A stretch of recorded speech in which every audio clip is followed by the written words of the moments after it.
Hello and welcome to Addicted to Lacrosse. This is episode 22 for season 1 on Monday, May the 26th, 2014. My name is Graham Perro. With me as usual, not as always, as we discovered last week, are Tyler Fitch and Melissa Daphne. So it's good to have all three of us back together again. And by together, I mean 5,000 kilometers apart. Only one game last week, obviously, now that we are into the finals. And only one left, or one and a little bit, I guess.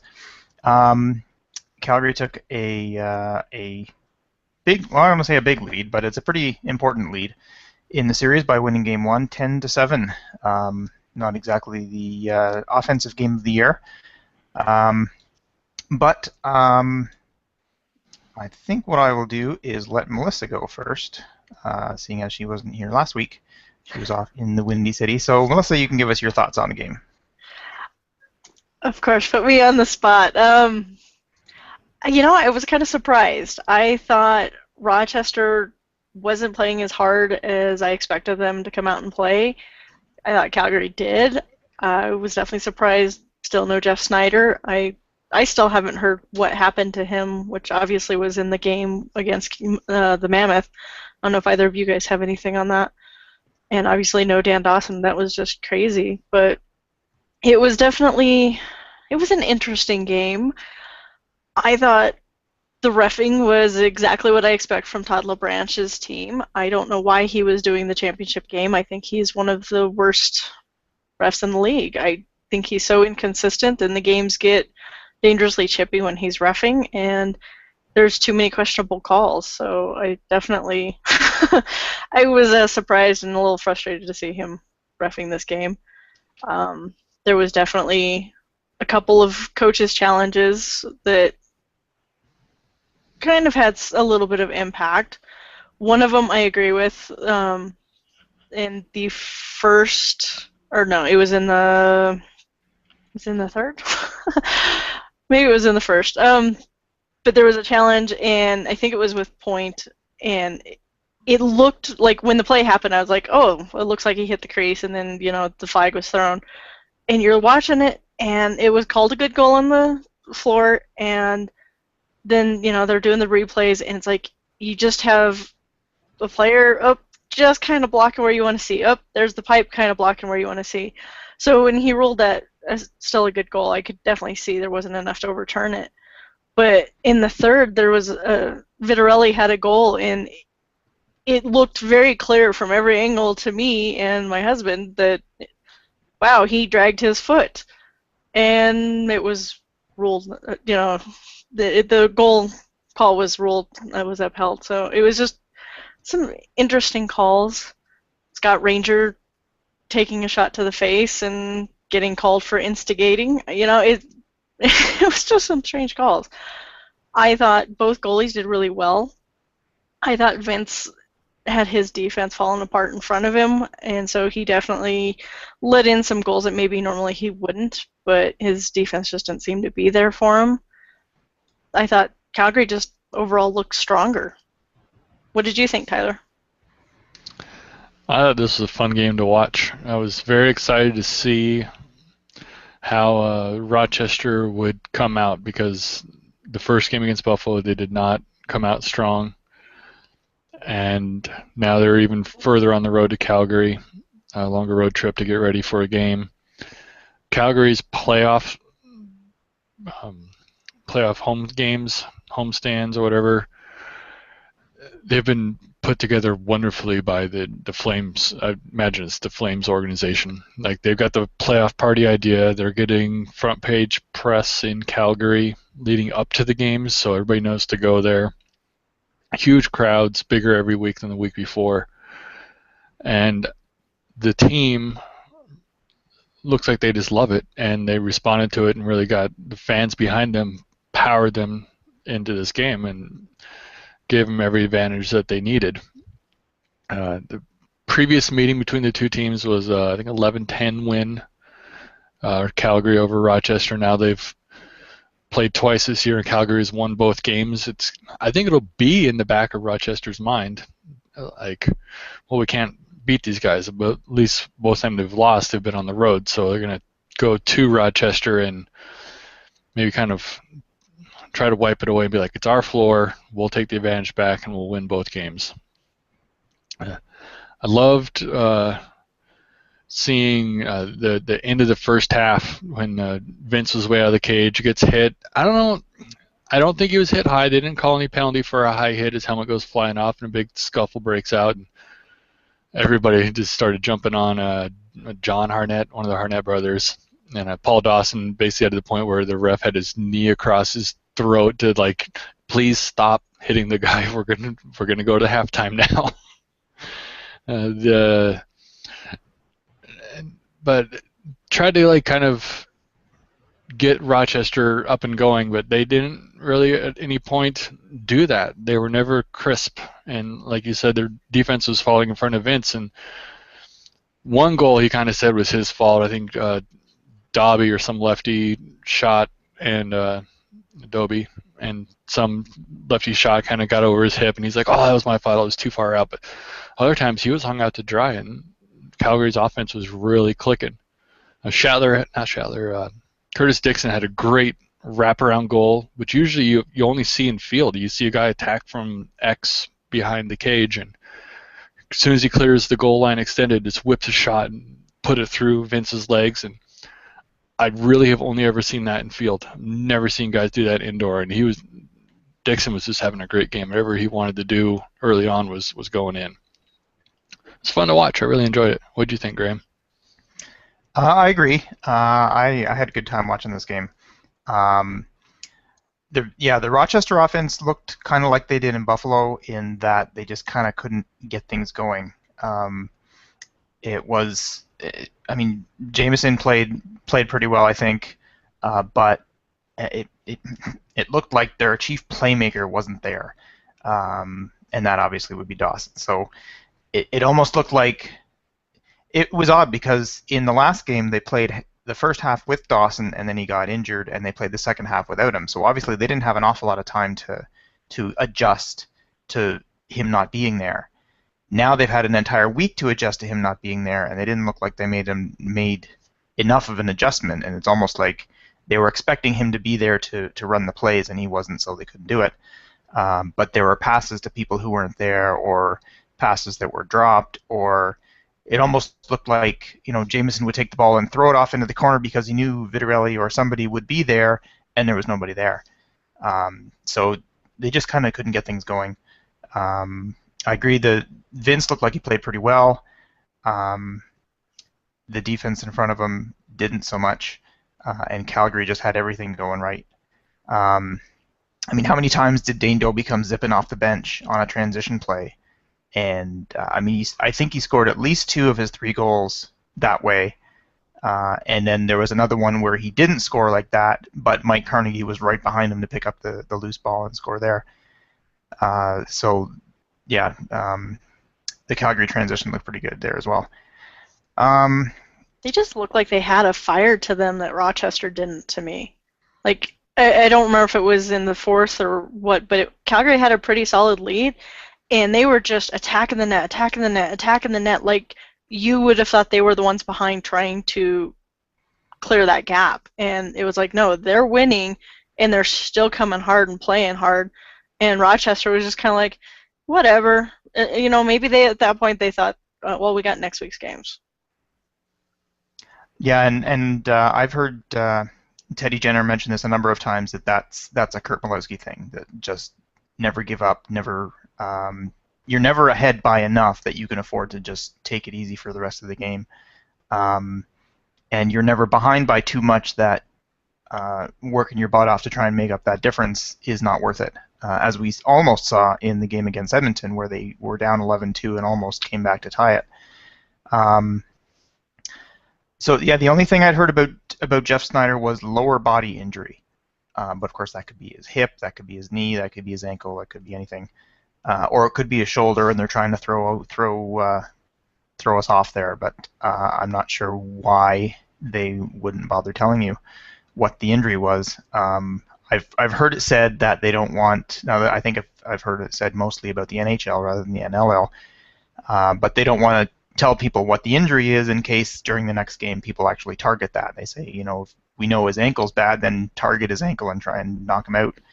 But at I've the had same time, players tell me that exact thing for the NLL. The guy Really? says if you say what it is, you're going to get lit up there. Like every slash is going right to that spot. So they do have to remain vague. that's kind of sad, really, because I've also heard. I mean, they say it in the same sentences. They talk about how all these players have so much respect for one another, but I guess if you're looking for the championship and you take every advantage that you can possibly get. So as for Dawson, I haven't heard anything at all. Marissa and Jemmy tweeted that it was a shoulder, but that's the only thing that I've heard. I thought they mentioned concussion during the Buffalo game, but that might have been just a guess on the announcer's part. I don't know. So either way, I had heard both players were ready and likely to play in last week's game, and obviously neither did. So maybe they just decided we're close to ready, but we'll take another week to rest and make sure that we're ready for game 2.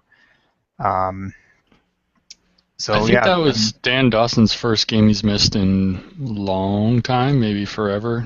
He's been very healthy and stable.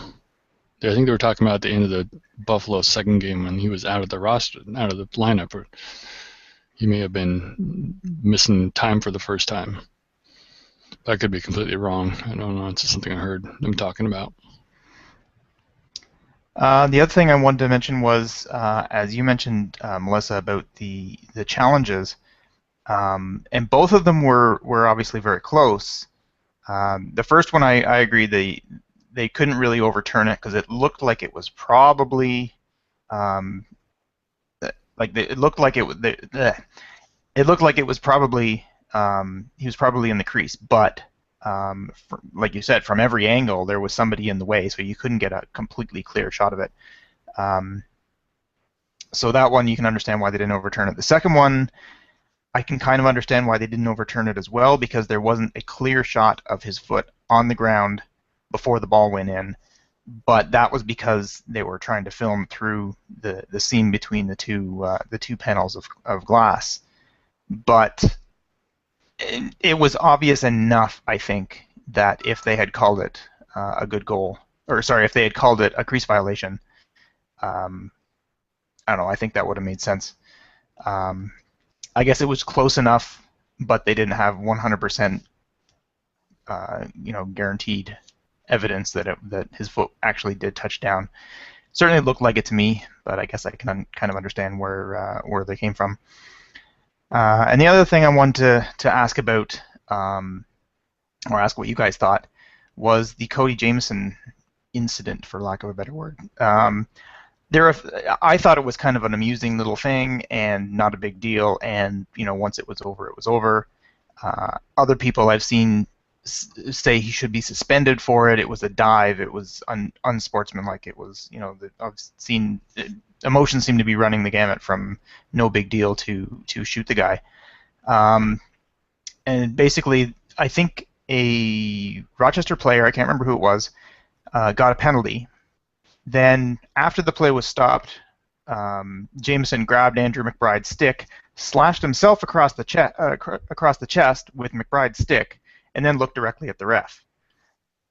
And I think the idea was, the people that want the suspension, the idea was he was trying to draw a penalty by faking that Andrew had cross-checked him, when it was quite obvious that he hadn't.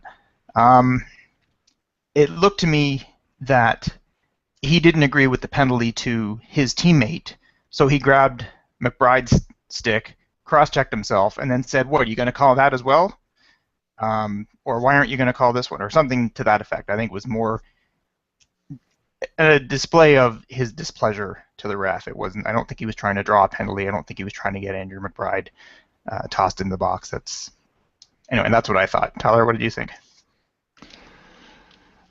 It's not suspension worthy, but I could, in a regular season battle, it could have been a delay a game or a dive. I've seen Sean Evans go down behind the cage in Everett one time, laid there rolling around, and then as soon as the Roughnecks got the ball back, he popped right back up to get a long feed, and the ref instantly blew it and called him for a delay of game for faking. And it's along those lines. But in a championship series, the final games, any playoff game, I think, the refs are going to be swallowing their whistles and only calling that which is really necessary. I think it was not good sportsmanship. I think he was trying to even things out, but it was just awful. It was too silly to call in that moment, like fourth quarter of a playoff game, but it was completely unnecessary. And I think Lewis Ratcliffe said he sees that you see that 3 times a game in the summer in the WLA. No, not like that. That was outrageous. It's probably the most memorable part of the game for me. It's just watching the guy go, "Oh, I got hit." It's like, no, you didn't. But not calling anything, and definitely not suspension worthy. But it could have been a delay game in an average game. I think it would have been worth calling him for that, just to say, knock that off. That was ridiculous. I'm going to call you for being silly. What about you, Melissa? You got an opinion on that play? It's just one of those things that makes you kind of shake your head and go, what in the world? I mean, seriously. It's if he was just kind of talking back to the ref, as Graham just said, well, are you going to call this too? Well, then that's a potential penalty right there because you're talking back to the ref. I definitely don't think it's something worth suspending over, and the fact people are even talking about doing that, that's really, we've seen worse than that, the actual dirty plays, and you're not calling for suspensions half the time. That's just whatever. It's so goofy that you just can't even talk about it. It's just ridiculous.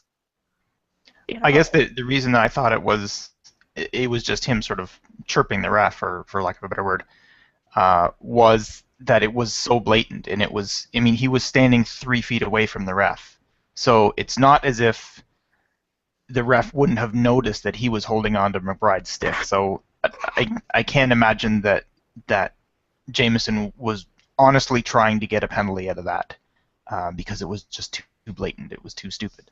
So there has to be some other explanation, so I've kind of come up with another one. But yeah, it's just a guess.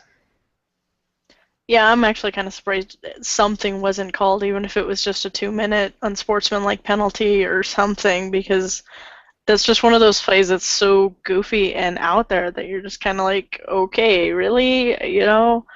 But there were some odd calls during the game, so, I don't put anything past Todd LeBranch, so... And somebody mentioned this might be the first game that Dan Dawson has missed in ever. And I'm just looking up his numbers here. I'd have to sort of do some more research on playoff games. I don't remember any playoff games that he's missed, but looking back over his regular season stats, he played 18 regular season games this year and 16 every year since 2003. The last time he didn't play a full season was he played 11 games in his rookie season in 2002 with the Columbus Lime Sharks. So this might be the first game that he's missed since 2002, which is pretty darn impressive. I think that puts him up in the Steve Toll, Colin Doyle, Sean Williams kind of category, and in terms of consecutive games, I'd have to do the math of how many that is and which ones he missed in 2002. I don't have that level of detail. But he's played 205 regular season games in his career. The first 11 were in his first season. So that's at least 194 straight games. Not bad. Okay, so we will move on to our predictions for the week. All 3 of us picked Calgary last week, so all 3 of us went 1-0. Way to go, us.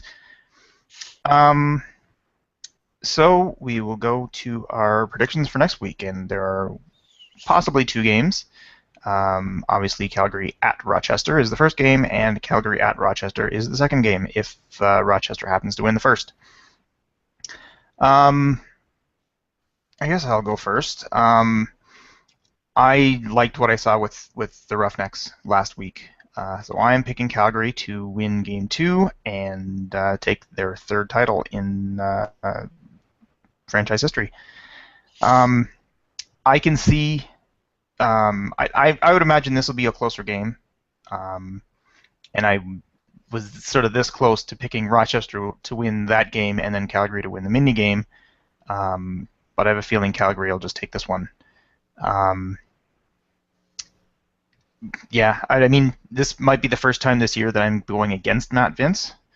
But the look on Mike Pullen's face in the end. You did last week. I did indeed. You're right.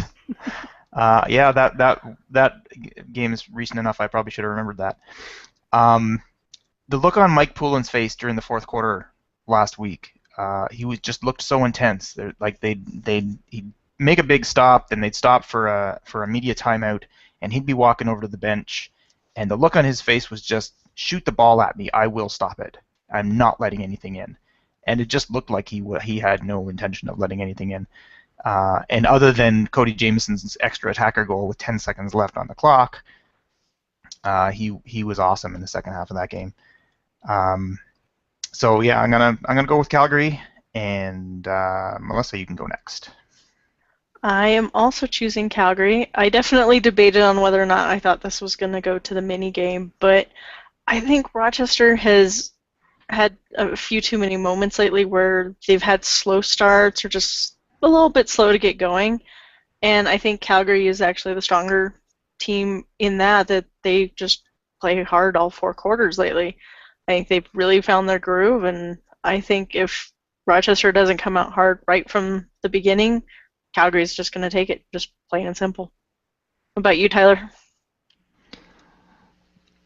I was thinking every reason would be Calgary. They've beat them twice this year. They've got tons of momentum. Mike Pullen's playing great. But for more excitement, I picked Rochester to win the first game and then Calgary to take the mini game. As I was picking that, I got reminded of the halftime interview that they did with George Daniels on the game Saturday night. And Grant Farhall, who's the Calgary interviewer, kept asking George Daniels, like, mini games, they're great. How about this game? Who's going to win? Who's going to win the mini games? What do you like about these things? And he kept asking him as if he was an analyst, who are you going to pick? Who are you going to pick? Every question was, who are you going to pick? And every time George Daniels had to be commissioner and be like, I hope for a good game. Both teams are great. I can't believe you're still asking me questions that I cannot pick a single person. It's like 4 or 5 questions in a row. It's like, well, who do you think is going to win the second half of this game? Who's going to win next week? All these things. And it's just like, I want a good game. These teams are great to watch. And that's what I want to see. I want to see a good game. I want to see another mini game because it was just that exciting. And I think Calgary can win it outright, and I wouldn't be surprised if they do. But it'd be a better experience to go to the mini game and just get kind of real nerves going and see who handles it better. So I don't think we have anybody. We all picked Calgary. Nobody's going for the three-peat, which is pretty hard to do. So okay, yeah, I guess we're all going for Calgary. I'm actually going to the game next week. I'm going to make the what did they say? 2.5 hour drive? I think it's 2.5 hour drive from my place to Rochester, roughly. So I've got my tickets. So me and my son will go sometime Saturday afternoon. And so from that point of view, I guess I am hoping for the mini game because that was pretty exciting. And I haven't been to a game in Rochester since, I don't know, 2005 or 4 or something. So it's been a long time. So I'm looking forward to that. So yeah, Melissa wants to talk about what do we think of the new playoff format. So Melissa, you can go first. Oh, put me on the spot. I think my initial impression is, yeah, the mini game's kind of exciting, but overall, I actually kind of wish we had the one and done again. I'm not sure that I am liking this weird game one week, game next week, and that's going to decide it. And I don't think I'm really liking it. I I'd like to see them do something a little different, maybe with the finals, but I just don't think this format was the answer. I'm not liking it. What about you, Tyler? I'm liking the format as it's played out. It's made this series very exciting, but I think maybe just for the finals, as I'm realizing we're 4 weeks into the playoffs already, and with another week to go, this has been a long playoff series to win 3 levels of things. And the Rochester's only really won 1 series and been playing for a month, and they got another game to go to try to win a second one. In that sense, it's too long to go 5 weeks to win 3 rounds. It's the best they can do. I think doing it just for the finals is probably a little more prudent. In the West, it would have worked out fine. Calgary won the first game; they still would have been in the finals. In the East, we would have been seeing Buffalo come out of there, which would have been much different. Yeah, I think the games are super exciting. I do like the mini game, but I think just in the finals is how I'm starting to feel about it. Last week I just liked it straight out, and then I realized I got another week to go. It's kind of a long season. My team's not in it, and it takes even longer. If I was a Rochester fan or Calgary fan, I'd probably be like, this is great, I get to watch them so many times. But I'm not, so probably the majority of people are like, oh, another week to go. They already tuned out. I don't know, that's my guess. We already have the WLA starting and the not the Outlaws, the MLL starting, so you have 3 leagues all going on right now. Yeah. Graham, what do you think about it? Yeah, I guess I'm more leaning towards agreeing with Tyler in that the games are really exciting. I'm enjoying the mini games. I'm enjoying trying to think of these different strategies that never came into play before. If it's a one and done game, you put everything into that one game, and that certainly makes the game exciting for sure.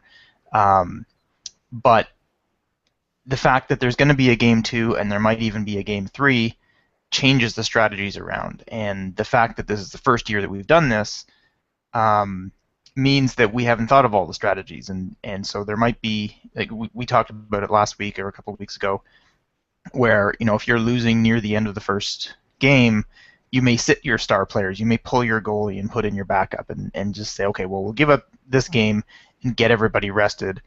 Or if you're losing at the end of game 2 and you won game 1, you can sit all your starters and stuff and get them rested for the mini game and not have to go out there and fight and play really hard. In the last 2 minutes of the game, you're going to lose anyway. So I guess I'm enjoying these different strategies that we never had to think about before. There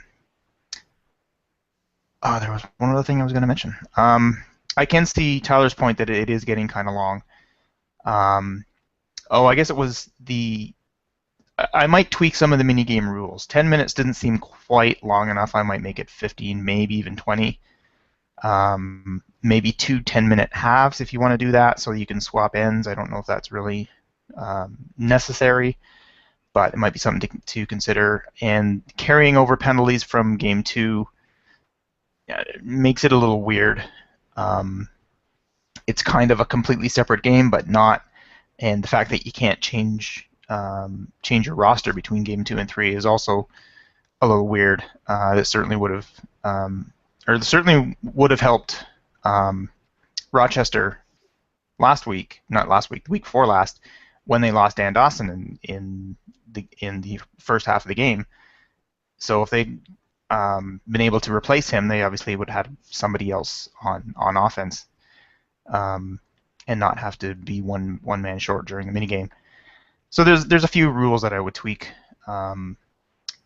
I don't know if this is the best solution for the NLL going forward. Like somebody tweeted a few days ago, it's not bad for now, but I hope they're not doing it. I'm not still doing it in 5 years. So I guess I'm kind of hoping that in 5 years we've gone to the full best of 3. And I'm not even sure I've convinced myself that a full best of 3 is better than a one and done. I think it kind of is. I don't know. There's advantages either way. One and done is certainly more exciting, and it doesn't last forever, like you said, Tyler. But um, the full best of three, I think, would probably be the ideal. Maybe just for the finals, and of course the arena availability is always going to be an issue, likely anyway. So yeah, so those are my thoughts on the playoffs. That's about it for tonight. Do you guys have anything else that you wanted to say before we sign off? The World Games are coming up in Denver in July, so that's going to be some excitement going on. I'm frustrated that John Grant Jr. didn't shed his allegiance and take his new citizenship and play for America. Maybe for indoor.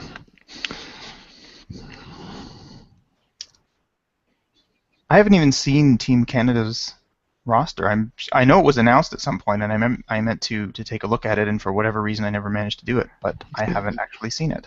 It's got Jeff Snyder on it, and he's kind of hurt. That's very interesting to see how that plays out. Well, I think there was actually several Mammoth players on the Team Canada team, which was really kind of surprising to me. That we actually had the most. And Garrett Billings was supposed to be on it, so they're definitely having some injury issues. Yeah, he's not likely to be playing, is he? No.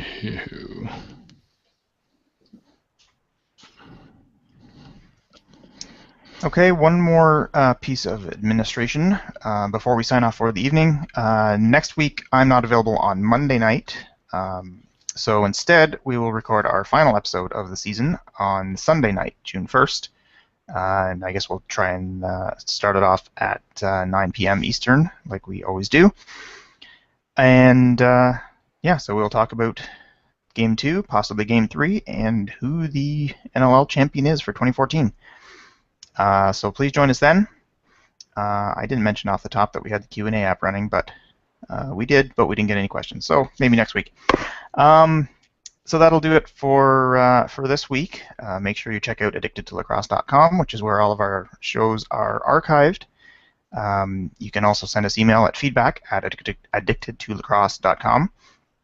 And we're now on Facebook at facebook.com/laxpodcast. And we tweet at laxpodcast as well. So there's lots of ways to get a hold of us. So this has been another episode of Addicted to Lacrosse. For Tyler and Melissa, I'm Graham. Thanks for watching, and we'll see you next week on Sunday night.